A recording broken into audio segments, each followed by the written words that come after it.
Hey guys, welcome to the RoundTable. This is episode 95. I'm Jenny Walker, the social media ministry leader here at Life Church, and Mike Hill is sitting right over there. He is our pastor. Were you waiting to see if I said something? Oh. Well, no, I heard you comment about something in the Finding the Family podcast. Did you actually watch that podcast? Yes, I did. Yeah. And when you said, well, Jenny always calls me the lead pastor, well, what else am I supposed to call you? I don't know. I just don't like titles. I think titles are okay, weird. then I shouldn't say my title. Well, no, you guys are important. I'm saying in my role, like titles yours seem is weird. Important. Huh? Yours is important. Yeah. Either way, sorry. Right. We'll get off that subject. Anyways, sitting in between us is Mandy Schroll, who is married to Zach. So if you are on our conversations with our texting, I got it wrong, and many people told me about it. So it's okay. We That's fixed the part I that. think's funny is that people responded right away. I know. But I tried to do it at night.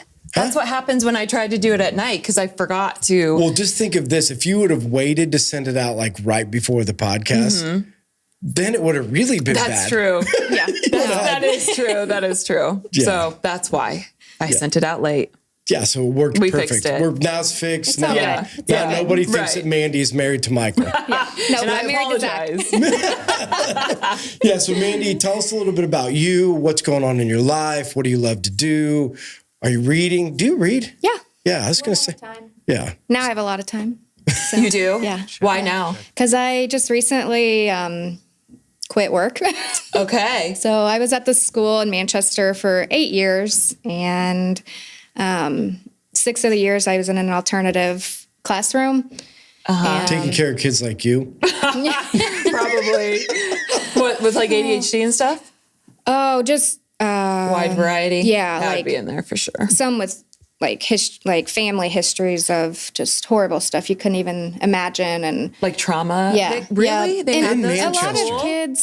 of kids that act out and get in trouble and just need a different environment. Like I didn't that's know what that they we- had that in schools. Yeah. Is this a What? new thing? Alternative? I mean, like I've never heard of like trauma victims or I don't know so much trauma. It's more abuse. yeah, and just like drug abuse and foster care and just different. Tough family Yeah, histories. yeah. Okay. Which again can be attributed to trauma. I mean, they've had tough family Right, histories right. that have brought them into an environment where they don't do good in the regular classroom. Right. Is I that guess, fair yeah. to say? Yeah. So You're they put them making in it sound- Manchester Academy.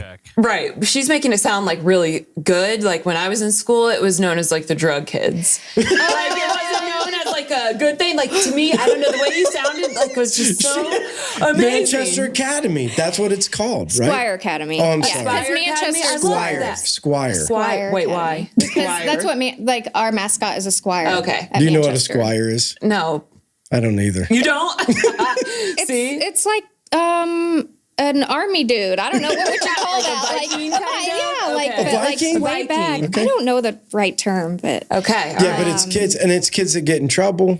Is that fair to say? Yeah, They end up yeah, in so- Manchester or Squire Academy? yeah, ones that Squire. get in trouble for vaping a lot, or getting in fights a lot, or failing all their classes and just need a different environment. They'd bring them into our classroom either half the day or a couple periods of the day, and Wow. we'd just help them like a lot of listening, a lot of counseling, and then help them get caught up on their like credits. And Yeah.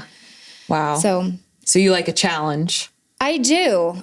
My heart goes out to those kids, and I just want them to know, like, you can change who you are, like your history. Like the circle doesn't always have to repeat. You can stop it with you, but it's hard. It's hard. Like I Yeah. was taking it home with me, and it was bet. affecting my family because I was so like involved with these kids, and it got to the point where Zach's like, you need to make a change, or you need to do something because this is starting to affect like our marriage and our kids. And at that point, I kind of realized, I was like, yeah, I'm so invested in this. I would be too. So I quit. I put my 2 weeks notice in after 6 years in that classroom. Wow. That's so freeing though, isn't it? Doesn't it feel It good? is. It was such a burden off my shoulders. Right. I didn't realize how much it affected me Yeah. until. Are you got sensitive, like a sensitive soul, kind of like Yeah. you really feel people's problems? Oh, yeah. Same. Well, and the thing So- is, and this sees to be the theme of the last 3 podcasts, is that the school systems are changing rapidly. Yes. And this is no like fault. I mean, I'm not saying like pointing at different schools, saying different schools have problem, but the landscape of the public school system is rapidly changing and making it very difficult for people who want to make a difference and not just exist. Yeah. Yeah. Because it just, the support systems, the culture, what's allowed, you know, the things that aren't disciplined that should be. Yeah. Yeah. You know, the moral fabric things, you know, that should be disciplined, but you can't touch, you can't talk about. Yeah. Right. Yeah. You know, I hear the kids talk about people can dress up like animals and weird crap all the time and it doesn't really matter. Yeah. And, you know, these moral fabric things don't matter, you know, but this matters, you know, and it's just, makes no sense. I think culturally it's getting hard for teachers to exist inside the public school system. Yeah. Very much, yeah. Because, I mean, we'd get a lot of kids that would get in trouble. And while I think their education is very important, there's times where I didn't believe they should still be allowed to walk in the school. Yeah. For and- other kids. Yeah, for their safety, yeah. safety. And it's like, what are we saying to the kids out there that are not getting in trouble and that are working hard and trying to do right? And then these kids continue to get in trouble and bring illegal drugs into the school and just fight and and they're allowed to stay in the school. Yeah. Yeah, and I don't know what alternative school is like at Manchester, but in Huntington, it wasn't a big deal to go there. Like, it was way easier to do school in the alternative building than it was. So what's the big deal? I mean, I bring drugs in, I can do whatever I want. I can go over, be a part of a room of a bunch of people who are like me. Right. You know, and there is no like, we're not going to kick you out. I mean, unless you stab somebody, we're not kicking you out. Yeah. So that's how it was in Huntington. I don't know if it's the same in other alternatives. No, I think that's a pretty good summary of it. I mean, and we always told them, you know, when you walk in our door, like whatever target you had on your back from any other teacher, any other student in the school, like when you walk in our door, that target's not there. Like I'm going to treat you like any other kid in the school system right now because you deserve that. But there's also boundaries in here too, that if you don't want to abide by those, then we're going to have problems. Right. And yeah, maybe that's the better word for it, boundaries. And boundaries just aren't upheld anymore. yeah, No. Maybe that's the better terminology is that, hey, everybody can get a chance and everybody should have a chance. But to live in a place where there are no boundaries and kids run the asylum, you know, and I'm not saying that's how it was there, but it tends to be that this is what's happening inside of the public school system is the kids are running the that's what's happening in the world. Right. Kids are running their parents. Yeah. Right. Yeah. It's like there's nobody over them telling them what to do. It's the child telling them what to do. yeah. Yeah. And it's carrying over into the school system. It is. Yeah. And Manchester's a great school. I'm not bashing it or anything at all. I think every school has these problems. Right. And I think it's a huge problem, and it's going to be for a couple of years until stuff like we start setting more boundaries for kids. They're going to get away with a lot more. And I don't know, we always look back when I was in school. Yeah. This wasn't allowed, but it's 23 years ago, you know, it's been a long time. Yeah. That's what we were saying last time too. We need a Republican in office. I love that you're political. I'm really not though. Yes, I'm you really are. not. I mean, you don't vote. Like, you don't vote. But I have all kinds of opinions on it. I know. That's we right. should get all of these things happening. Well, I'm you going don't to vote. vote this next You don't time. participate like in any of I'm those. going to now. You don't vote? Well, okay, so here's the thing. When I turned 18, that was the year of Obama. So he was in the office when I turned, or his campaign was then. And then 4 years later, that's when I was on drugs. And then the 4 years after, I think I was on drugs too. So it just was like, you know, like it was never a thing. Yeah. So now it's a thing. So now it's a thing, and I'm actually like interested in it because I see what's happening to our world, the kids, like it just makes me like so mad. I think it's good because if somebody would just like if I was just looking at you, I would never take you as a controversial figure. But like when you brought up the whole Asbury, I just get really the passionate Asbury about revival things. was fake. Yeah. Essentially. Which I don't know if I feel that way anymore, okay? I know, but you brought it up on the podcast. I did. Like everybody's talking about how cool revival is. And Jenny's like, I think it's fake. I think it's fake. I said I might think it's fake. Yeah. Either way, I love that you're controversial. Thanks. Oh, that you'll just throw it out there. We need a Republican in office. Well, we do, don't we? I didn't say we didn't. I just would What's never. His face is making this country terrible. What is his he face? can barely even Let's speak. go, Braden. He is how old? Okay, he doesn't know what he's saying. When he speaks, he makes comments like He was talking about a nurse was sounded like whispering in his ear. I'm serious. A nurse was whispering in his ear? He was talking about nurses, like he was giving a speech about nurses, and he was like, well, one time when I was, I don't know, like old, and I don't know if he was in the military or something, but those nurses used to get down and whisper in my ear and say all these things. He said this at a political, wherever he was, okay? And then he gets up there and he forgets what he's saying, so he's like not making any sense because he's going and he's about to have dementia. If he does, maybe, I don't know. But why would you put somebody that old in office? Yeah. Well, do you think we're going to have like World War III coming? Do you think Mandy's kids are going to be drafted into the military? If it doesn't change, do you think Nick's kids is going to be drafted into the military? If it doesn't change, yes. I think so too. Like it worries me. Yes. It does. That's the thing that Sarah was talking about it the other day. Do you ever think about that, Nick? That your kids might be drafted into the military? No, but I am now. Well, it's like, should I even have kids? Because then I know they're just going to be sent away. Oh, don't say that. Why?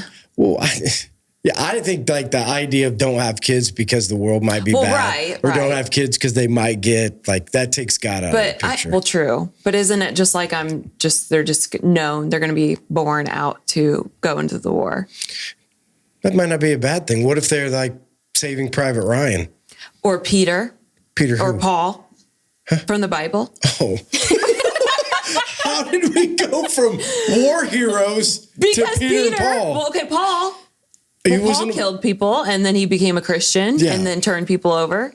Okay, same thing. You're right. He's maybe not a war veteran, but it goes together. Trauma. Yeah. Either way, I just was wondering if people were the same concept. If you look at what's going on right now in the world, you know that because Isaac and I were talking about it, and he's like, I ain't fighting for Biden.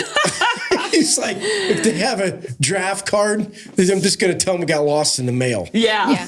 That's what a conversation we had at supper one night. It's like, my kids were like, well, what could we say where we wouldn't get drafted? And I'm like, really? You were having this conversation? Yeah, because it's a scary thing. And as a mom, like that's scary. Like that is scary. And I think as Zach would say, as a dad, it is too, but you know, they got to act tough. Like, oh, that's not. But would all three of my boys be taken from me? And then even if they did come back, are they going to be right? Like, they're going to have PTSD. Once they experience some of that stuff. Right. I think they should just let us old men go. I know. That makes more sense. Draft me. I'm ready. But our kids need these old men. Yeah, that's true. Maybe like a mix of people, you know? Well, I think sending young people into the fray like that is because you're right. It's not even if they make it back. No, it's even if they make it back. If you listen to the PTSD, stories of, because you can say like I'll kill somebody until you kill somebody, right? And then you watch them die in front of you. Like I don't feel like that's something that just is wiped clear from your mind. No. Like I don't think that's something. Everybody says that it's not when they come back. Yeah, right. But I think people glamorize like. Movies. Oh, yeah, if I need to shoot somebody, I'll shoot somebody. No. But watching somebody die, I don't think. Well, if I need to shoot somebody, I would, but I would definitely be triggered by it and have PTSD for the rest of my life. Well, we had this conversation in a small group last night, like the whole idea where Peter denied Christ. So we talked about that Sunday. So denied, what would it be like if persecution did come to the United States? Would people deny him? Like if you were going to be persecuted, if somebody, because I gave him have you ever heard me tell the story about how people are persecuted in Egypt? Yes. So they lay out these families.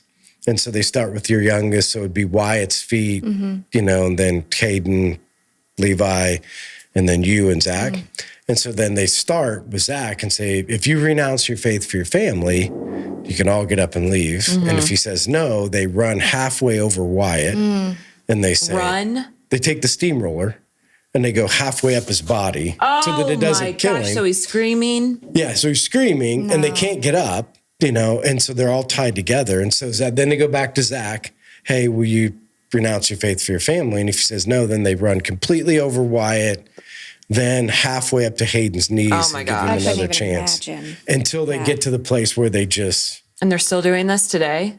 This was in the Jesus Freaks book, so I don't remember the year that it was done, but I would say that that's a lot of torture. Similar. Yeah. Because they know a lot of people will die for their own faith, but what about your kids? Right. What if your kids are involved? So what if persecution came to the United States? And well, what did you say? How did you answer that question?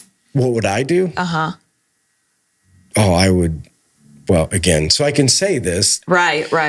So that's not even fair. So, I would say that I would rather, and my kids and I have talked about this because we experienced this in India when I told that story of India where those people were that way. But I just told my kids, I wouldn't want to err on the side of denying him and getting shot anyway and losing your opportunity to go to heaven. If you know where you're going, if you're good in your faith, does it really matter? We can all go together. But that's easier said than done. Yeah. So you would not. You would deny. You would deny the people, but you wouldn't deny Christ. I would not renounce my faith. Now, again, that's big talk. Right. So I'm not even saying it's really easy to sit in a room like this and say you would do something, but you also don't have your kids screaming in front of you. Right. Watching your kid be tortured is something unimaginable. Yeah. Our dogs, I don't know, a couple months, 6 months ago, 2 of our dogs were killed. They left our property, went on somebody else's property, killed some of their, a goat and, I don't know, some of his livestock. Yeah. He shot him, but he tortured the little dog. What? And just the torturing part of it is what gets me all choked up because I'm like, you shoot him, fine. Right. You shoot him, which he did our big dog, Kona. She was a Belgian Malinois. Was he scared of her or something and not scared of the littler she looks like, one? it's like a shepherd. So it's a bigger dog. And then a Jack Russell was the other one. One did you breed? Yeah. And he shot him. He shot Kona, the big one, but he gutted our Jack Russell. Alive? Yes. And so... After he did that, he called the sheriff, told the sheriff what he did. Sheriff came out, and the guy that came out, I don't know how exactly he knew it was our dogs. I think another sheriff was out helping put a pond in, and they kind of knew we had a Belgian because they're not. Right, you don't see a lot of Belgians. They're like the ones the police use, the bomb sniffing. They're real smart, intelligent. Yeah. But can be very crazy dogs, if they're not trained right. So he came over, and I was just leaving. She wasn't. No, she was not trained, but she was not. No, she wasn't crazy. No, that's she was all I not meant. crazy. No, she wasn't crazy. But she wasn't we didn't take her to a professional trainer or anything like that. But he came. I was leaving to take Zach and the boys' food in the field, and I was backing out as he pulled in, and he said, "Do you have a Belgian?" And I was like, "Yeah." And he's like, have you seen her today? And I'm like, no, I guess I haven't, and because I was at work and then I came home and I was making supper. The dogs are outside. Right. And he's like, she's been shot. And I was like, instantly I lost it. Cause that was my girl. It was my oldest boy's dog, but it was my girl. I know. That was my girl. Yeah. And he said, do you have another little dog? And I'm like, well, we have 3 other little dogs. So, yeah. And he was like, a white and brown one. And I was like, yeah. And he was like, well, he's gone too. So I'm like, okay, instantly. He gave me the guy's number. I called the guy at the time because I didn't know what happened. I wanted my dogs to bury him. We just wanted him. So my oldest son and I go over to his house to get our dogs. And when we get there, it's this guy, probably in his mid-60s. First thing I noticed was the smell of alcohol. A house that's not very tended to, weeds everywhere, not a place I would want to be, I should say. he took me out to my dogs, and the first thing we noticed was Hank, our little Jack Russell, his stomach was cut open and his guts were hanging out.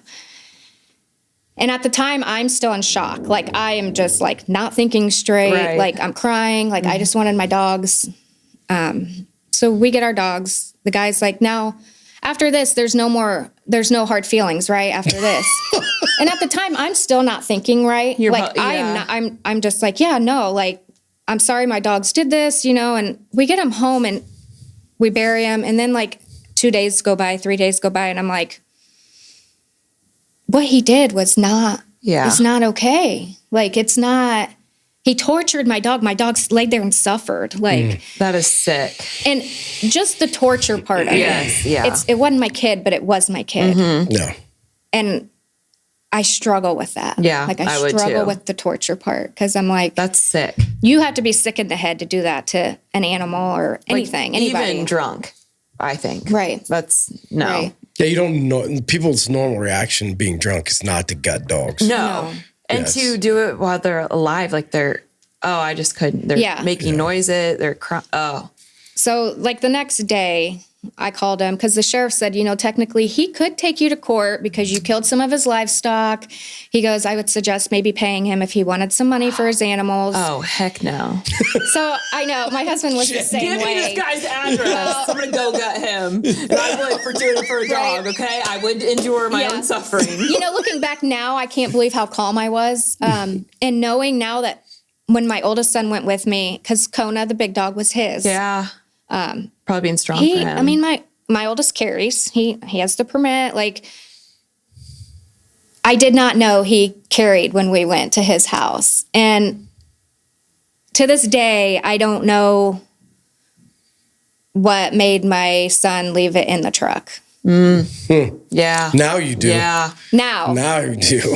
But I've never hated somebody so much as that guy. Yeah. And I've struggled with that for months since it happened. Especially the way he reacted. Like, it was not a big deal. Right. So I paid him. I gave him money. My husband's like, you shouldn't have done that. And I'm like, I just want it to go away. It's not going to bring my dogs back, but I just want it to go away.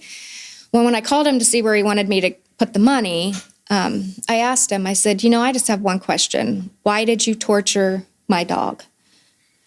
And he got quiet. And I said, I understand shooting them. Right. But torturing a dog, I said, you have to be sick in the head to do that. And I said, I pray that you get the help that you need. And did he respond at all? He just said, I'm sorry. I'm sorry. I know, I'm sorry. He never gave you an answer. That's hard. I would want to know why. Yeah. No, that's way rough. What? Yeah, that's way rough. And again, back to the whole point of, so now transfer that over into your kids or anybody you love. Right. Anybody you love. And she wasn't even there to witness it. No, and that was my dogs. Right. Like, my dogs are like my kids, but, like, I could not even imagine my kids suffering. In front of you. Yes. In front of you. Yeah, and I think that's, and so what we were talking about, and I do think that this is coming. So I do think that there will be a reality that kids are going to experience a sense of persecution. So I don't know that, your kids or Sarah's kids that are still, in school are going to see physical persecution, but I do think that they're going to have to make some business decisions, some financial decisions, and some personal decisions that will go against culture and that they will be persecuted for those decisions, and I don't want to say this, but I think part of it's to set up for what's to come because there will be physical persecution. Like, that's coming. Yeah. I mean, scripture's clear that physical persecution of believers is coming at some point. Right. And so all I said last night when people were like, well, let's, because it did kind of get extreme and we were just talking about Peter denying Christ. But the reality is, nobody can answer that question. Like, I think we could all say, we would be brave and you would stand there and you would take a bullet, like you would do those things, but you don't know. Like, you really don't know where you would be when, especially if they start with somebody you love, and all you have to do is just lie. Right. Yeah. Right. Like, all you have to do. Yeah. Like, we just don't know. Seems easy in the moment. But the point would be is what we should do is take every possible opportunity now to build our own faith and teach our children how to have faith, because any of that stuff is coming. So we just got to continue to train them in the moments right now where you're not faced with persecution. How do you have faith? Because it's coming at some point in your life. But so would you say talk about it with your family? I think model it is one. So I think for families to the best of their ability, not only make decisions, but share with your kids why you made them. Like, so what we used to do is, like, if we'd make a decision, because you could make these decisions and your kids don't even know, but we would say, hey, when we're sitting around the table, we made this decision. This is why, this is how faith plays into it. And, or we would bring our kids into the decisions. So we would say, hey, this is something we're thinking about. We want you to pray about it when we come back to the table next week, the next time, come with an answer. Like, so how did God speak to you? So like the adoption, like when you brought the kids in. I mean, that was one of the examples. I don't want to keep bringing it up because it feels like I bring that part up all the time. But what about another one? What's another example of something? So when the kids were even small enough to when it came to moving. Yeah. Isaac was really little, but Brady and Lexi knew what was going on. So we had said, hey, this is where we're at. This is what we're doing. When we would invite families over from the church, like we would ask them like, hey, because it was people that back then, a lot of people that came to Life Church were just sheer like non-believers at all. Didn't know anything. They just showed up because somebody invited them. So we would invite them over because Sherry's gift was hospitality. Right. So we would just seek out one couple a month. And so we'd ask the kids, hey, pray about, is one of your mom and dad's friends here that you want us to bring? Cool. And this is why we're bringing them over, because we want to build a relationship so we can share Christ with them. It's, I don't know, just the whole reason we did business. So when we started businesses, the idea was that we would hire people that, maybe don't know Christ. And so my kids working with them or me working with them or building relationships. So we tell our kids, when you're out there, be an example. When you're out there, do anything you can to share the gospel. And sharing the gospel sometimes means doing the hard jobs instead of making them. Yeah. Just because you're my kids doesn't mean you tell that person to do all the crappy work. You know what I mean? Because that's normal kids. I don't mean it bad. But my kids were around this. They knew the businesses. They knew all the crap work. And they knew somebody else was coming to work. You could easily tell them. And one of the ways to share the gospel is just do the hard stuff. Yeah. Love them. So those are just little. Missed. Nobody does that really anymore. Not a lot of people, not a lot of families do that, are doing that. Well, I'm just saying it's just little examples, little examples of how we can bring our kids into the story, right? Because I think it's hard for kids today. Like, I think it's hard for kids to understand, one, life in general, because I think life's way more difficult than it used to be when we grew up. My gosh, yeah. I say we. It's not, I guess I'm not even in a we. You're way younger and you're way, way younger. But it's still different. Like, bringing kids up today is significantly different, in the challenges that they face today that I never even had. There wasn't even that scope of challenge. Then just add to it, we're in the busiest time that I've ever seen in the lives of families. Like, even when we were young, we were busy, but man, it's busy now. Like, families are just, and again, I'm not saying it's right or wrong, but they're just way busy. So it's hard, for everybody to work and everybody to get, so how do you create those moments? Right. So I just think that's a challenge, just trying to figure out how to create moments like that. So Mandy, tell us about, so growing up, so I mean, because right now, to just fast forward and give you, my perspective. So again, for you and your family, you guys have been coming to Life Church for a while. You guys are the ones who invited Sarah. Yeah. You know what the funny thing is, though? What? Zach and Mandy invited her with her previous boyfriend. Oh, yeah, that's right. Yeah. We did. Right. That is so funny. And so Sarah came with Zach and Mandy with her previous boyfriend. That's so funny. Isn't that a funny story? Yeah, but it turns out great because it ended with you. So no, I know. I'm just laughing. I laugh about it. Yeah, it's because that's how Sarah ended up here. Yeah. Because Zach and Mandy came first, which I don't even know how Zach and Mandy got here. So our oldest son, Levi, was dating a girl that came here, and he had been coming with her while they were dating, and he'd come home and he'd talk about it, and he'd be like, he'd talk about this sermon and everything. And we were like, wow, like this is, this is making an impact on him. Like, we need to try this out. And at the time we were going over at Northview Church of Christ.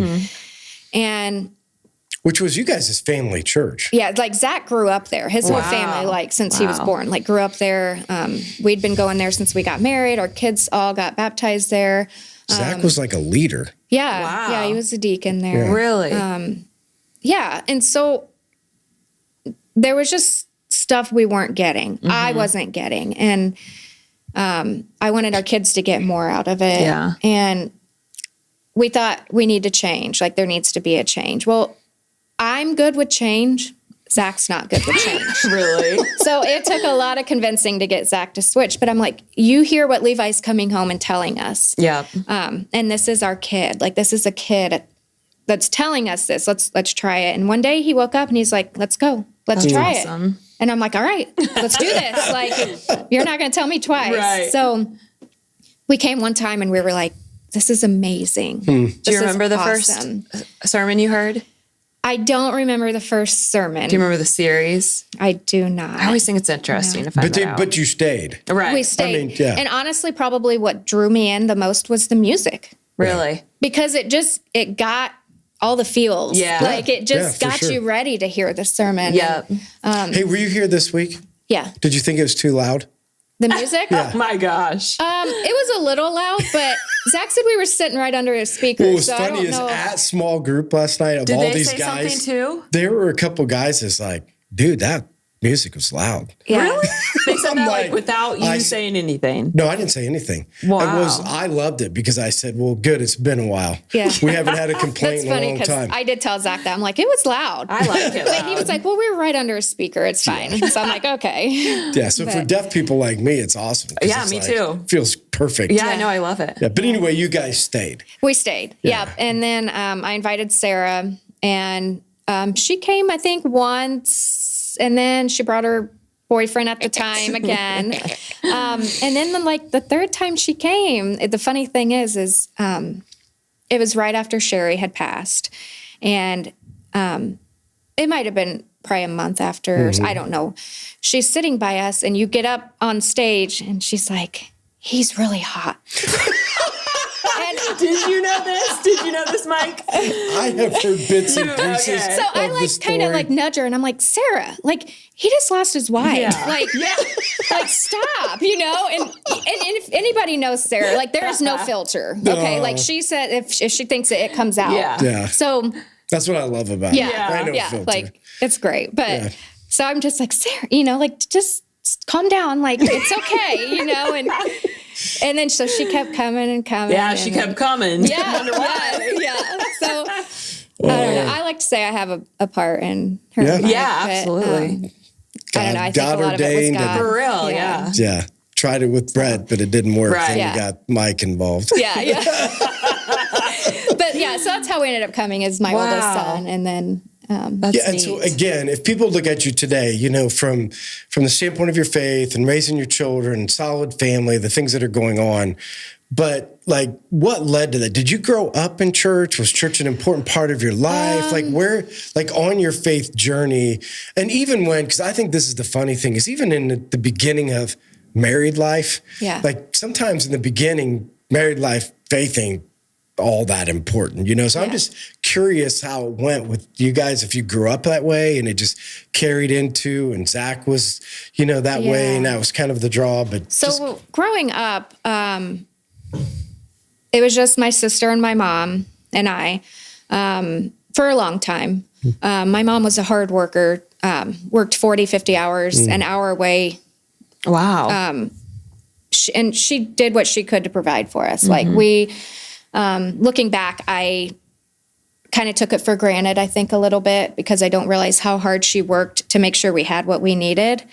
And she would take us to church, you know, like on and off, but like Easter, when everybody like is the time to come, you know, she'd take us out and buy our Easter dresses, our little hats. Like she made sure like it was a big deal for us. But a church in particular we would go to. She would clean on the side in the evenings to help make a little bit more money. And I don't know what happened. There was a falling out. I don't know if something was said to her, but it was just like all of a sudden we never went back. Mm. And I know from my mom's side, like something was traumatizing to her. Mm-hmm. Something happened where she just never wanted to go back to a church again, or she was very hesitant. And so it was just very on and off times we would go. And when I met Zach, he was at Northview and I was not baptized. And he is like, I'd really like you to be baptized before we get married. Wow. I know. And way to go, Zach. Yeah. That's amazing. Shout out to Zach for leading. Good job. And it took a while, but I was like, and I think at the time when I was like, I don't know if I was saying it because I wanted him to marry me. Like I wanted to marry him. Mm-hmm. So I'm just like, okay. Yeah. Or was it really like, I need to, like, did I feel like I really needed to at that time? Mm-hmm. And the longer. And how old? When you guys were getting married? 18. So I was 19 or 20. I don't exactly remember. Yeah, I just think it's 19 or 20. Out of all the conversations that a guy would have with a girl. Oh. I mean, think about that. At that young of age. That's what I'm saying. Yeah. That is, you want to talk about a change in generation? Yeah. I mean, how many 20-year-olds are having the conversation with their future wife? They're not. Hey, where are you at with your faith? You should probably get baptized. Yeah. Yeah. Anyway, sorry. Right. Yeah. That was just like, you usually don't hear that part of the story. So I got baptized. And I feel like maybe I should probably do it again for the right reasons. Mm-hmm. May. May 20-something. And I do, when I did get baptized, I knew what I was doing, but I don't know if I was doing it for the right reasons. Yeah, for sure. And lots of people have been that way. Yeah. That have done it, not really sure. Yeah. And they ask the question, and I'm like, do it again. Right. I mean, there's you can nothing. baptize as many times as you want. I know. But there is no like weirdness about getting baptized again. And it's not like taking away from the moment then either. Right. Back then, it's like, this is how I feel today, and this is what I want to be able to do. So. Zach's led me. That guy's amazing. Like, I know a lot of people say, oh, my husband, he does this and he's my guy. And but Zach is a solid man. He's a solid husband. He's a solid dad. And I don't know how he does it. I don't know how he is the guy he is. Cause there's times when we're yelling at our kids or I'm yelling at the kids. I'm raging at my kids as they would say. And there's no reaction out of Zach. And I'm like, Zach, I need a reaction out of you. Do something, react. You have to react. And he's so laid back and just so it's fine. It'll be okay. And he has just a whole different way of parenting and going away about things than I do. And I think that's why we're so good for each other is because you offset each other. Yeah. Yeah. But so, after I got baptized, we got married, had kids right away. Levi, he'll be. They say it's planned, but you wanted to have kids soon. Yeah. We've always kind of said, I don't think we talked about that soon. No, I know, but the only reason I say it is because that's different today too. Yes. People are getting married and saying, waiting. Yeah, we're going to wait. We want to live 5, our life. 6, 7 years. Just spend us time. Yeah. That's a lot what it is. Stuff. Right. That's why I was asking, because back then, a lot of times it's we'll be married for a year and let's start popping them out. Yeah. Because we want kids. Yeah. And looking back, I'm like, we're babies. How did I raise a kid? Knowing now what I know and looking back, how old's Levi? He'll be 20 in June. And so you guys had your first kid when you were 21, 22? Yeah. I think I was 21 when I was pregnant because I remember I can't even go get a drink. Yeah, so think about this. So that'd be like Levi having kids. So, it would. Yeah. But faith has been then a part of you guys' life since the beginning. Yeah. We've always made sure our kids were in church. We've tried to keep that family feel eating together at night, being involved with our kids. Like, we've really tried, and it's been hard. I can't say it's been easy and we're perfect at it. Nobody can. I know. I don't like, think there's, anybody. I mean, we had Hayden. So Hayden's 17, and I think everything I ever did in life and everything Zach ever did in life that we weren't supposed to was multiplied by like 100 with Hayden. Isn't that funny? Don't we all have one of those? Yes, I'm one of those. the middle child, I'm the one. little redhead, like he's got like this little strawberry hair, like. And like my color, it's strawberry blonde. Yes, and he was an amazing baby, perfect baby. But They're always perfect babies. As he could walk, it was like, your life is over. Like, I mean, little Dennis the Menace is what I used to say. And he's kept us on our toes ever since. And there's times I'm going to admit I struggle. Yeah, I struggle with him. Yeah. Parenting him and knowing what the right thing to do with him. Especially when, I mean, you feel like nothing works. Yes. And I'm not saying that with Hayden. I'm saying in general, as a parent, there is no worse feeling than I've tried everything possible. Yeah. I mean, I don't even know what else to do. Yeah. I mean, I'm at a loss. Probably how your parents felt, Probably, Jenny. yeah. Like, I'm at a loss. That's why they just took it to the Lord. Yeah. That's the only one. And that's like, honestly, I don't know if you guys have a place where like you're at in your everyday lives where you're like, where you pray the most. And mine's when I take a shower. Like in the shower, that is where I talk to God. Like, and I don't know how many days like I've cried in that shower over Hayden. I love him to death. Like, don't get me wrong, but like That's he's why exhausting to parent, and I love him more and more each day over it because I think he's only making us stronger and our faith stronger. Yeah. Because we question a lot of things like, why is this happening? Why is this? What did we do wrong? Yeah. Where did we miss it? And I'm like, I know we're doing something right because like, and I don't, if Hayden listens to this, I love you, bud, but like, I don't want him to think like he's our problem child because he's not. Every kid has their thing. He's challenging. Like, he's very challenging. And I'm like, how can we raise one or two where they're so easy and you're like, okay, I'm doing this right. Like I'm doing something right. And then you get that one that's like, you could beat them till they're black and blue. And like, it would do nothing. It would do nothing to them. Yeah. So. Yeah. Brady was the one of like, didn't matter. Stand in the corner, he'd laugh at you. Stand on your tiptoes, he'd laugh at you. Yeah. Oh Whip him over the butt, he'd put on 5 pairs of underwear. Yeah. I mean, Yes, so it is. annoying. would just come up with something to offset anything we ever did. Yeah, potty training guys. Hayden. Like, I'd set him on the toilet, like 15, 20 minutes. Nothing. He's 4 or 5 at the time even. Yeah. We'd go outside to play, and he'd immediately go hide and poop. Oh and I'm like, we just sat for 20 minutes on the toilet. Like, why? Like, he intentionally would just, I felt like that's just how that's how he is. That's amazing. So, but he's definitely made me stronger in believing and following my faith because there's times like I've. Oh, yeah. Well, and I think that's like, I mean, the majority of families, I bet if you sit around, wouldn't you agree, Nick?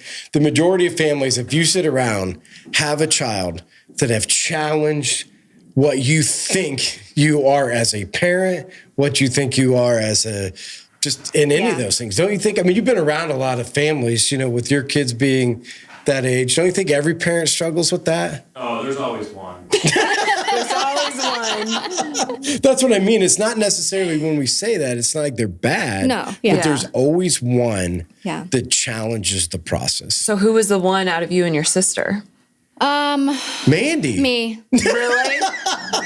I So don't he know. gets it from like you. we each had our own like Strong-willed. Yeah. So like my oldest sister got pregnant in high school. Her graduating class, I think there was 4 or 5, 6 girls pregnant. Wow. I think in the state of Indiana it was like the highest. Is the thing to do. Well, Yeah, not like- then, really. Yeah. So she did like that stuff, and I always kind of used that against her. I'm like, well, you got pregnant in school, and I didn't. Yeah.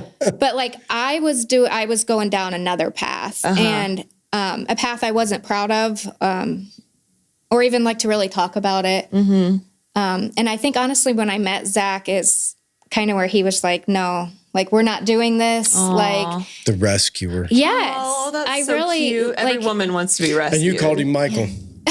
We were sitting here talking about the knight in shining armor, Zach, and you called him Michael. Yes, I know. It's okay. Yeah. It's okay. Yeah. It's in the past. Yeah. So we're at our time. Okay. So let's go. Wow. Let's get questions in so that we can. Time. Yes. If you can find them. Oh, I should be able to because I signed in before. Have no faith. Or have some faith in me. Here we go. I was going to say, you don't have to tell any of us to have no faith. Thanks a lot. We're good. All right, here we go. Bree Sullivan, she wants to know, what made you want to breed Jack Russells? She has one, and he is more mellow of a side. He's on that side of being mellow, and apparently Jack Russells are typically like that, but she said that he had a stroke and it slowed him down. Jack Russell's mellow because he had a stroke? Well, no. She said that hers is more on the mellow side because he had a stroke. Because Jack Russells are not mellow usually. They're not mellow. Like they're like crazy wild little dogs that think they're about 8 times bigger than what they are. Honestly, I don't really know how we got into it. When we first got married, we went and got a little Jack Russell. And she was about a year old, and she like ran off, or somebody took her. I don't know. Like, oh my gosh, she was just gone. Like, so we were like, okay. And years went by, and we were just kind of like, look at this. I saw an ad or something, I don't know, for Southern Indiana, and this little Olive's our female, tiny little thing. And I'm like, please let me get her. So Zach's like, yeah, that's fine. So we get Olive. And then a year later, I keep checking this website where I got Olive. And pretty soon there's more puppies. And I'm like, so we go down to get this little male because I made sure they weren't like related. And so the Olive you have today is still the original Olive? Yeah. Holy crap. Aww. Yeah. Wow. My little Ollie. Okay. So we get the male, we get down there, and I'm paying, and of course our boys are with us, and there's one puppy left. And it's a boy. Besides the boy we were just getting, okay. But from a different litter. And my son Levi's like, Mom, I have money on me. Can I get that? Like, can this be my dog? And we're like, no, like we can't do 3 Jacks. Like, well, of course, we gave in, and we're like, okay. Yeah. Like, so we brought the 2 males home, and that's how we ended up with the 3 Jacks. And I was just like, let's not get them fixed. Like, let's have one round of puppies. Yeah. I want to experience the babies, the puppies. Zach got to experience all that growing up on a dairy farm. Like the calves, the babies, the baby kittens, all that kind of stuff. Everything. Yes. So I'm like, I want to experience that. And I don't know how I got Zach talked into that. I think maybe the money when I was like. Yeah, it's good money. Yeah. And so she had her first litter, and amazing, like just the cutest little puppies. I mean, they fit in your hand when they're born, and they sold like instantly as soon as I posted, like instantly. So I'm like, okay. I didn't know Jack Russells were popular. Really? Like I posted them on a Jack Russell site on Facebook, and as soon as I did that, I had probably 25 messages from all over the United States, like wanting these puppies. Crazy. I believe it. Yeah. So she had 2 more litters over the past 3 years. And I finally got her fixed because I'm like, my intention wasn't to be a breeding, turn a puppy mill. I don't know what they call those. Yeah, puppy mills. So we got her fixed. So she had 3 litters, and all of her puppies, and Hank was the one that was killed, the dad of all the puppies. So all of their puppies are all over the United States. Like we have New York, Michigan, Mississippi. Wow. All over. Did you fly with them to go out? No. They came and got them? I would not put them on a plane. I was like, I'm not doing that. If you guys want them, you guys need to make a way to get here and pick them up. And because, at that time, I'm like, I have so many people wanting these puppies. Like, it doesn't matter. Like, if you don't want to do it, then So. See, Jenny, that could be you. I know. The golden retriever. Yeah, so I want to breed golden retrievers. Oh, yeah. So I have a male who is 7 months old right now, and he is like the breed standard for Goldens. Yeah. It's just, I mean, he's like the best. I had a conversation for like 15 minutes the other day outside of here talking to somebody about him, loving him. Yes. Listen, I trust you that he's the best. Yes. But anyways, and I want to breed him. You should. Yeah. So I can't wait. So what's your what's your most favorite thing and your least favorite thing about breeding?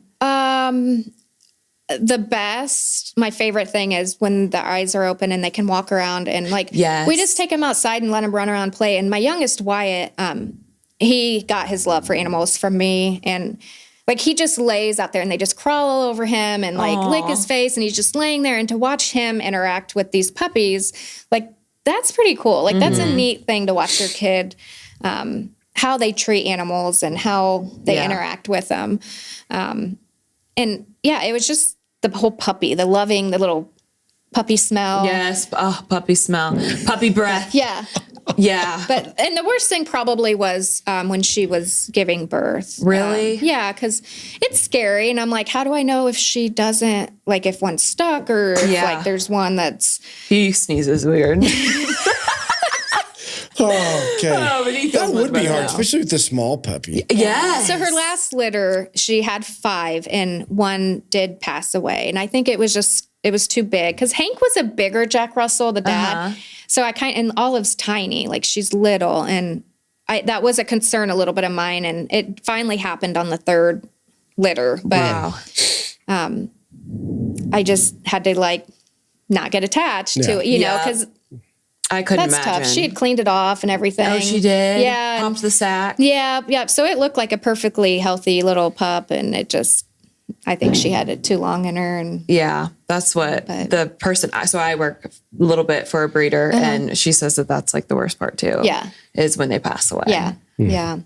But she just had puppies. So we have like 3-week-old puppies. Oh. The Goldens at the house. Yeah. Oh my goodness. They're so cute. They Goldens. just opened their eyes and that's a week the ago. best. And then I didn't know that puppies are born with their ears shut.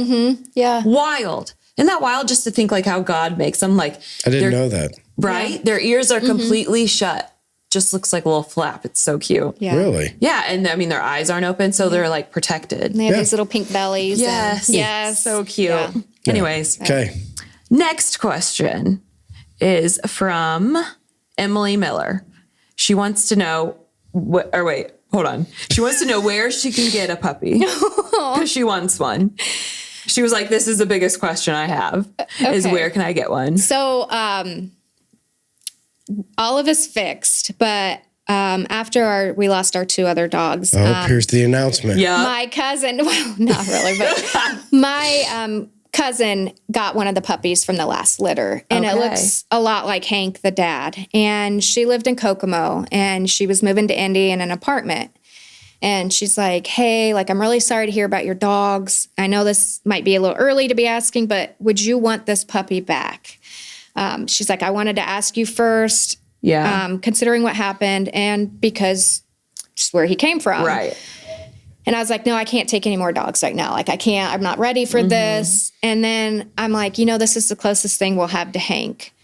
Yeah. So Wyatt and I drove to Kokomo and got this he was only like 6 months old. Oh. Got him back. That's where that new one came from? Yeah, so that's Boomer. So Boomer. he's not fixed. So you're going to breed him? I told Zach, I'm like, can we get another female and breed Boomer with the female? That makes perfect sense. I said the big announcement's coming. There it is. So I don't know. I don't have Zach quite convinced yet. I'm working on it. Yeah, I have faith that you'll get him to change his mind. Yeah, so just make sure you follow Mandy. Right. For more puppies. I will definitely let you know if it happens. She also wants to know, being a mom of 3 boys, did you ever have dreams of having a girl? Oh, of course.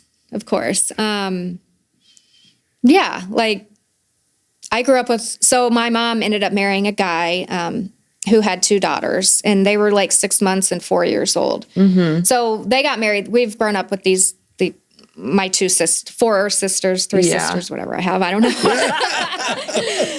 For years, like they've been in our life since they were little. So I've had all sisters basically. And like when I found out we knew Wyatt was a boy, my 3rd child, and we knew we were done. I'm like, I don't know how to raise 3 boys. Like, I don't know what I'm doing. I don't know, like, this is all new to me. I only know girl stuff. Yeah. But it grows on you and you just figure it out. But yeah, like there's times I wanted little girl take shopping with me or pick out stuff. Dresser. But I have lots of nieces and Oh, you do? So you're fine. Yeah. And looking back now, everybody's like, "Oh, boys are so much easier than girls," and I'm like, I don't know if they really are. Especially like having them at such close ages. I mean, they eat you out of the house, I'm sure. Yeah. Yep. I can only imagine how many groceries you buy. Yeah. And then when they have friends over, it's like there for a while, it was like every night we had probably 4, 5, 6 boys at our house. That's fun though. And it was till the fridge is empty. It's Hot Pockets. The biggest thing was Hot Pockets. They'd come in and go straight to the Hot Pockets. And I'm like, that's fine. Like, that's easy. I'll buy all the Hot Pockets you want. But it's fun with boys. I like my boys. And all right. Kaylin Griffith wants to know, once it loads. This is weird. Why is our internet being slow right now? Anyways, we got it. What's your favorite thing about farming? Oh, if you said my worst thing about farming, I'd have a lot of answers. Sorry, Zach. I like farming because I know we're providing for other people. Yeah. Feed America. Yeah. Feed America. Hashtag Feed America. But, and then also the schedule it allows my husband to have. Yes. Like, he's always around. He is. Like, I mean, he puts in lots and lots of hours during like harvest and spring, but he's around a lot. And I think a lot more than maybe some other husbands would be that have that every day, 8 to 4, 9 to 5 job. Yeah. I don't. But just having him around a lot more. And if we want to take off for the day to go, Shipshawana or somewhere, we can do that. Yeah. And it's allowed your family to be involved. It has. Yeah. So my boys, the 2 oldest love farming. Like they're great help. Like Zach's basically taught them everything. They could run it if Zach and I wanted to go away. And wow. Yeah. That's why you had boys. Yeah. Right. And I've struggled with it some because I'm like, they can't run that equipment. They're like 10 or 11 at the time. And he's like, it's fine. And I'm like, no, like, I have to be, like, and he'd be like, it's fine, man. Like coming back to where he's so laid back. And I'm like, no, like they'll hurt themselves. Well, he probably did it as a child, didn't he? Yeah. You think? Yeah. So I grew up in town. So this was all new to me. Right. And I'm like, but yeah. So that's kind of like our next question from Emily Krieger, but she wants to know the worst and the best part of being a farmer's wife. The worst part is hours that I don't see him during spring and harvest. Yeah. Because you ain't changing those times. Right. It's not like you get a choice. And that was the hardest adjustment, getting married to a farmer growing up in town. I had no idea what it was like to feed you. Yeah, I wouldn't either. One to move out in the country, because we're way out in the country. Like it wasn't just a little bit. It was like. So you were uprooting it and you were going off grid. Yeah. Wow. Going off grid. Yeah. Off grid. But, and then, just when he's gone so long during those time and running food to the field, like, and this makes me sound terrible. Like, I don't mind feeding him and my kids, but like, it is such a pain to pack up food every night into containers and stuff and give it. 'Cause I mean, between our boys and Zach, and if we have anybody else helping, like there's 4 or 5 people that we're taking food to. Oh, wow. So like 5 different meals, or like if I'm getting fast food for him, like 5 different. Oh my goodness. Yeah. But the best thing about being a farmer's kid growing up was sitting on the tailgates when mom brought meals. Yeah. So you get done, you've been out in the field all day, and you sit on the tailgate, and here comes mom, and mom's bringing all the meals, and you sat together as a family. Yeah. I mean, Like I can remember that as a kid. A kid, I can remember my mom and dad. Bringing food? Yeah, brings really? food. So it's just like a known thing of a trait for a wife. It's just like that was kind of the farmer way. You don't come in for supper. Because like in the farming lifestyle, most of the time you eat supper together. Like that's the culture you grow up in. And so when you're not home for supper, the wife tends to bring you supper. That's cool. Yeah. I mean, so I can remember it as a kid. Like how it's supposed to be. Well, I don't know. I'm just, as a kid, that's something I'll never forget. You'll be out there and you stop and everybody sits around for a second, and hired hands and you and kids, and you all sit and you have those moments, and Yeah. I never really thought about it on the other end of it. How hard it is. Well, see, I never thought of it on that end. If my kids, like, the memory that they have of that. But that's cool. You just shared a moment. Yeah. We both learned from each other. I do. I'll just never forget it. And that's been forever ago. Yeah. Because we didn't even farm all the way through high school. This was just when I was a kid. Mm-hmm. Oh, wow. But you can always remember those times being in the fields and mom making the effort. You put it in like to-go boxes or like containers, or not Ziplocs, but anything. And it always has to be stuff they can hold in their hand, because if they're not stopping, he's driving the combine or the tractor while he's eating. So it has to be like some kind of sandwich or like tacos, something like not soup, not spaghetti. Right. So you don't make that when he's working, like out in the field? Like for dinner? Yeah. No. You just pack up what you're eating? Yeah, we have a lot of hamburgers. Yeah. And stuff like that. Wow. Never even thought of something like that. Yeah. So what was the best thing? She already shared the best. She did that best thing? Oh, I thought you did say the best thing about I thought you said the worst thing hours. first. No, she was like hours and flexibility and being able to see your husband. The work ethic of my kids, learning to farm and work, that's a good thing. Yeah. Okay, guys. Well, my bad. But there's something going on with the internet. So I changed over to my 5G, so let's just wait a second. Thanks for throwing me under the bus. No, I mean, it might be my phone with the internet. Who knows? So I think that's it. A lot of the other ones are comments. Like Gina Van Meter put a heart, I think. That's what I can see. But I think that's No, it. Zach. No, Michael. I know. I no. thought for sure. Where's the family? Yeah. Come on, family. You guys are on this. If he did respond, podcast. I'm not getting it yet. I thought for sure Zach would have something. Well, she didn't send it to him. She sent it to Michael. You sent it to Michael. I did. Oh, yeah, that's right. But no, I did send it to Zach. I did right before we started. Yeah. So you'll have to have the conversation when you get home. Yeah, so either way, end us up, Jenny. Yes. Give them the number that people can be podcast or send in questions to. Yeah, so like Mike said, we want you to send in questions. I send out a bio each week, and it has our guest and their picture, so you can, get the names and what a face is. Their fake husband. But anyways, so text, if you're not on it, podcast to 260-200-83. That's my phone number. I was just thinking Jenny, I'm doing a really good job, too. I was like, wow, I'm doing it really good. We're all reading the thing off the screen. Here we go. Text podcast to 260-408-8383, which is hilarious because in my mind, I'm like, wow, Jenny, you're doing a really good job. But yeah, text that number. Make sure you do text podcast and say your name too after, because that helps too, because we don't know who is sending in and we like to know who we're talking to. Yeah, and we don't want Jenny to confuse you with somebody else. Yeah, let's not have that. Yeah. But yeah, each week I send those, like I said, but if you know somebody that wants to be on the podcast, if you want to be on the podcast, if you have a question, a comment, suggestions, we're open. Yeah. So, and again, reminders, if you're watching or listening, so one of the reasons we do this is as the church grows, it's hard to get to know people. So part of the reason of having people on is that if you're watching or listening now, you might have seen Mandy and Zach and her family in church, but never had a chance to come up and say hi or, get to know them at all. And so if you're watching or listening, make sure if you can find Mandy, Zach, or their family, say hi, and like I said, just get to know them. That's part of building relationships in church. Try to overcome the barrier of two services, because that's the other problem. I mean, it's not a problem, but when you do two services, it's like two separate congregations. It is. Like people don't, once in a while they cross over, but you would never even know. Yeah, because what service do you go to? We go to First. Okay, that makes sense. Yeah. Okay. Why? Well, because I didn't know that. Because you didn't know she No, went to I didn't. No.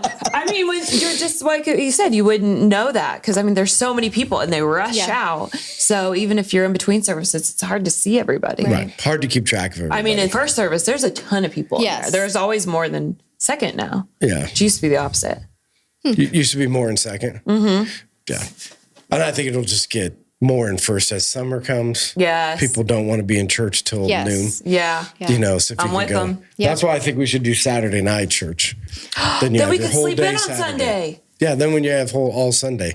We tried a Saturday night church a long time ago. And did nobody went for it? Nobody came. That's really sad. Yeah, we used to have, instead of donuts, we had all kinds of dips. Oh, that's right. I was going to say, you'd have to have food because Yeah. Saturday's our night to go out to eat. Yeah, right. And we only started it because nurses and professional people that can never come on Sundays, that's their work day. So we thought, hey, we'll open it up and it'll give us a chance to reach people we don't normally reach. And maybe we should try it again. Yeah, nobody came.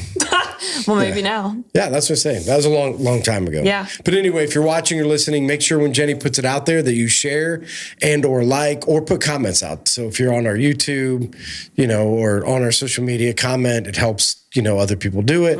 If you see the post come out, sharing it obviously gets it on other people's timelines.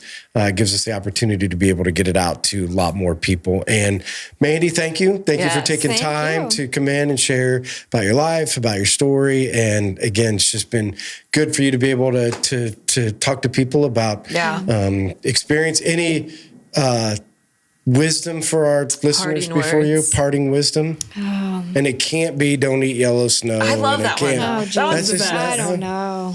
It's just the first. That's okay if you don't. We just always say if you have something set in your head. So what's yours? Huh? What's yours? Back to and it's only because this has been on my mind since small group. Try daily to build faith. Yeah. That was all. And that's, again, it's not like that's something that's always on my mind, but since small group last night, it's been, what am I doing personally? And not only what I'm doing, what am I doing to help my children, to help Sarah's kids learn? Because the gap's too big, to say, oh, will you die for your faith? And to where we are today. So we got to close the gap. So I'm just thinking, for me personally, I need to process how to do that better. Close the gap. So do you have some? Close the gap. Well, I don't really know. I think that people should learn more about politics. That's all I got. I don't know. Because we need a Republican in office. So you better change the course. You better turn red. That's all I've got. Listen, you cannot end any better way. Thanks for joining us on the Roundtable. We'll see you guys next week. Bye. I love it, Jenny.